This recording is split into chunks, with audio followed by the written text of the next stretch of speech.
Ficou caro montar um computador, mas pode piorar.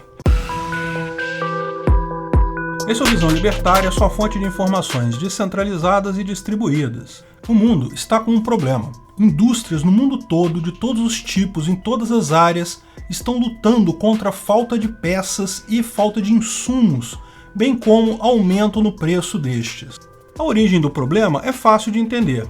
Qualquer produto hoje em dia requer uma extensa rede de fornecedores intermediários, muitos deles em países diferentes.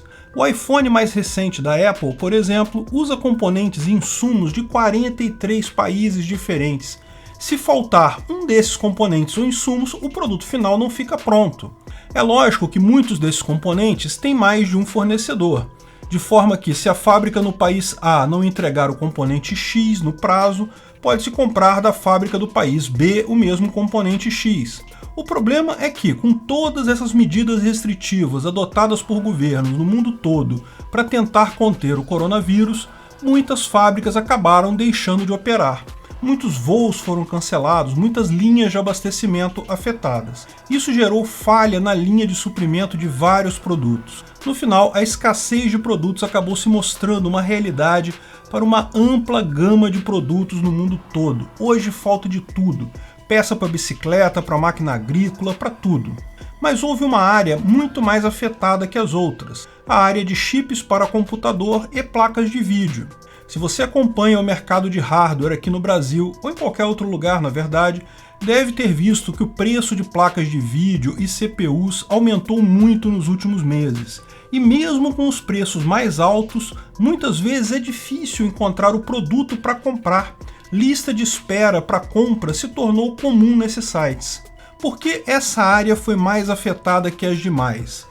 A resposta, de forma não surpreendente, também tem a ver com as medidas restritivas para controle da pandemia, mas inclui alguns outros detalhes mais interessantes. Primeiro, o trabalho em casa se tornou uma realidade para uma enorme quantidade de pessoas no mundo todo.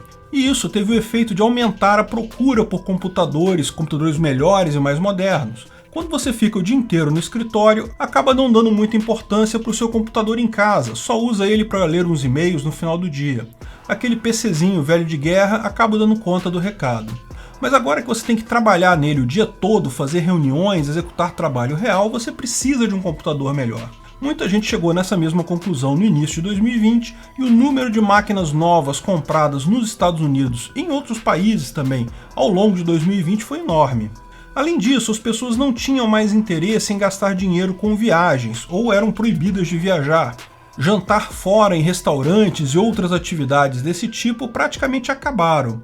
Assim, para muita gente, acabou sobrando dinheiro, porque um monte de despesas que eles tinham antes, eles não têm mais agora.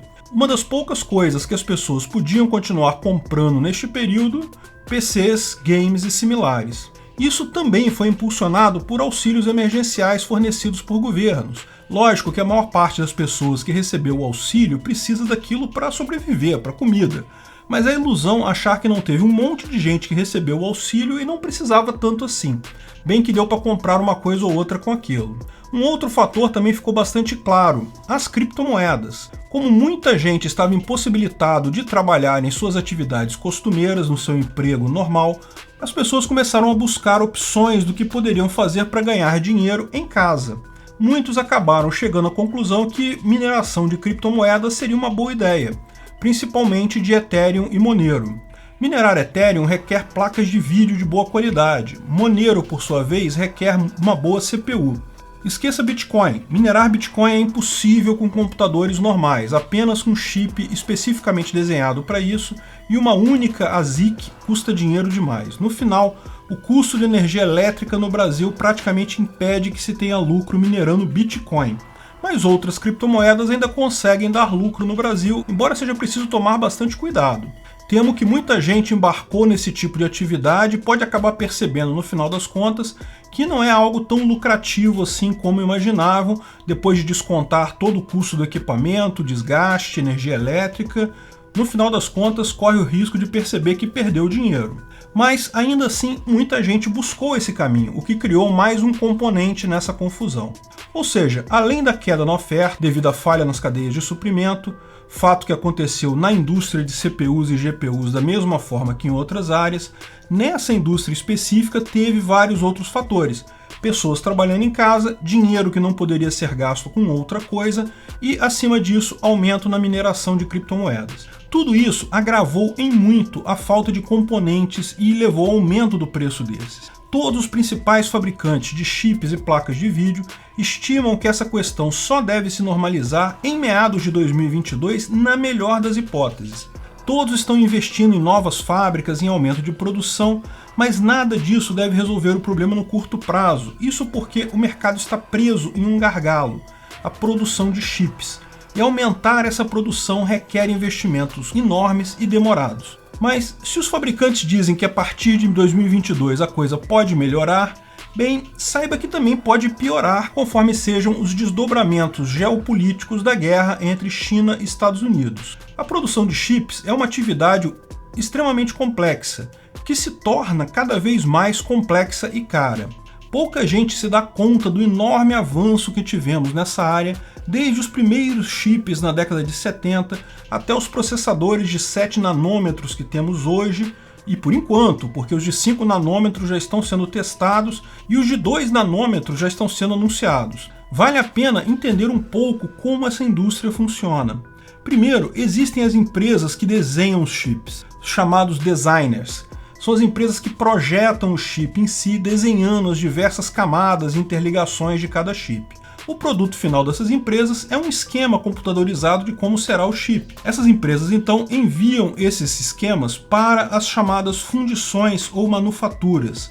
Essas empresas pegam o silício ultra puro na forma de um wafer de silício e imprimem, usando uma litografia de raios ultravioleta, esses desenhos sobre o chip em si, sobre o wafer de silício em si, gerando o chip. Feito isso, os chips recebem um invólucro protetor e as ligações finalmente são testados. A litografia é feita por um laser ultravioleta num processo extremamente complexo, que é o grande segredo para atingir chips com tamanhos muito pequenos. Embora existam vários fornecedores de máquinas de litografia para 14 nanômetros ou mais, apenas uma empresa, a alemã ASML, produz equipamento capaz de chegar a 7 nanômetros. Mas o desafio das fundições não é só ter uma máquina ASML para fazer a litografia dos circuitos. Existe um enorme desafio para produzir o wafer de silício com pureza extrema, com garantia de ausência de poeira. Todo o processo de produção desses chips é muito complexo e precisa terminar de forma economicamente viável. O fato é que, embora da mesma forma existam várias fundições de chips no mundo todo, a produção é extremamente concentrada em uma única empresa, a TSMC, Taiwan Semiconductor Company. Hoje, essa empresa em Taiwan responde sozinha por mais de 50% da produção de todas as CPUs e GPUs do mundo, principalmente as de tecnologia mais avançada, de 7 nanômetros. Qual o grande pesadelo? Aqui, uma guerra da China com Taiwan. Taiwan é uma ilha próxima à China que historicamente sempre fez parte do território chinês. Com a Revolução Comunista, o governo da China na época foi expulso pelo exército de Mao e acabou se movendo para Taiwan. Tanto que ambos os países ainda usam o nome China. O nome oficial de Taiwan é República da China, enquanto a parte comunista continental é a República Popular da China. De fato, Taiwan só conseguiu manter a independência por tanto tempo porque conta com o apoio explícito dos Estados Unidos. A China sabe que invadir Taiwan é declarar guerra contra os Estados Unidos, uma guerra que os chineses não têm como ganhar e que certamente causaria estragos no mundo todo. Ainda assim, a China seguidamente tem feito manobras militares próximas a Taiwan, sempre nessa expectativa. Na eventualidade do governo Biden deixar mais frouxo um pouco o apoio dos Estados Unidos a Taiwan, é bastante provável a hipótese de simples invasão. Mas esse problema tem um outro fator, o bloqueio imposto pelos Estados Unidos à China na área tecnológica, na produção de chips. Como explicamos no vídeo sobre o plano chinês para dominar a internet, eles têm a pretensão de fornecerem a infraestrutura da internet no mundo todo. Mas a própria China compra chips de Taiwan, particularmente a Huawei. Com o embargo imposto por Trump, as empresas de Taiwan não podem mais vender chip para a China. Isso fez com que a Huawei ficasse sem chips e começou a interromper a produção dela. Recentemente, porém, a SMIC, a maior fundição chinesa, conseguiu produzir chips de 14 nanômetros, então já pode fornecer alguns chips para a Huawei.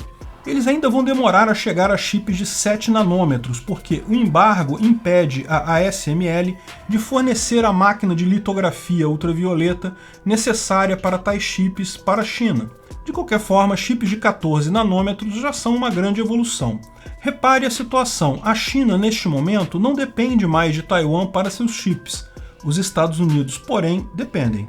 A China tem o poder de provocar, com uma guerra local, talvez favorecendo um movimento unionista com o continente, talvez algum movimento revolucionário de Taiwan, o encerramento da produção de chips em Taiwan. Ao passo que ela mesma seria pouco prejudicada. Ela não teria acesso a chips de 7 nanômetros, mas de fato ela já não tem esse acesso agora devido ao embargo. Eu ainda acho pouco provável a China começar uma guerra com Taiwan num futuro próximo. Eles têm muito mais a perder do que a ganhar. Mas não há dúvidas que é um objetivo tentador. Nesse caso, o mercado de chips não apenas não iria melhorar ano que vem, como vai levar muitos e muitos anos para voltar ao normal. E aqui podemos ver mais uma vez uma realidade universal. Empresas capitalistas com seu objetivo puro de obter mais lucro acabam prestando ótimos serviços para todas as pessoas. Governos, por outro lado, seja em sua ânsia por controlar áreas territoriais, seja por suas decisões desastradas na resposta à pandemia, acabam atrapalhando a vida de todos. O livre mercado não é perfeito, preços podem subir e coisas podem faltar devido a eventos inesperados, mas o mercado tipicamente se reequilibra em seguida, meramente pela decisão egoísta de seus agentes. Governos, por outro lado, embora se digam portadores da vontade popular, do interesse da sociedade, de fato acabam impondo apenas o interesse dos grupos políticos que, tipicamente, acabam por prejudicar de forma significativa a liberdade e a prosperidade dos indivíduos. Obrigado por sua audiência. Esse vídeo foi sugerido por Rei dos Piratas, escrito e narrado por Peter Turguniev. Esse vídeo foi um oferecimento de armataweb.com, cloud e serviços de data center. 100% de compromisso com a satisfação e privacidade dos clientes. Aceitamos Bitcoin. Veja o link na descrição do vídeo. Se você gostou desse vídeo, clique no like e compartilhe ele em suas redes sociais. Se inscreva no canal para nos ajudar, clicando no botão vermelho abaixo. Se quiser ser avisado de novos vídeos, clique no sininho ao lado. Até a próxima!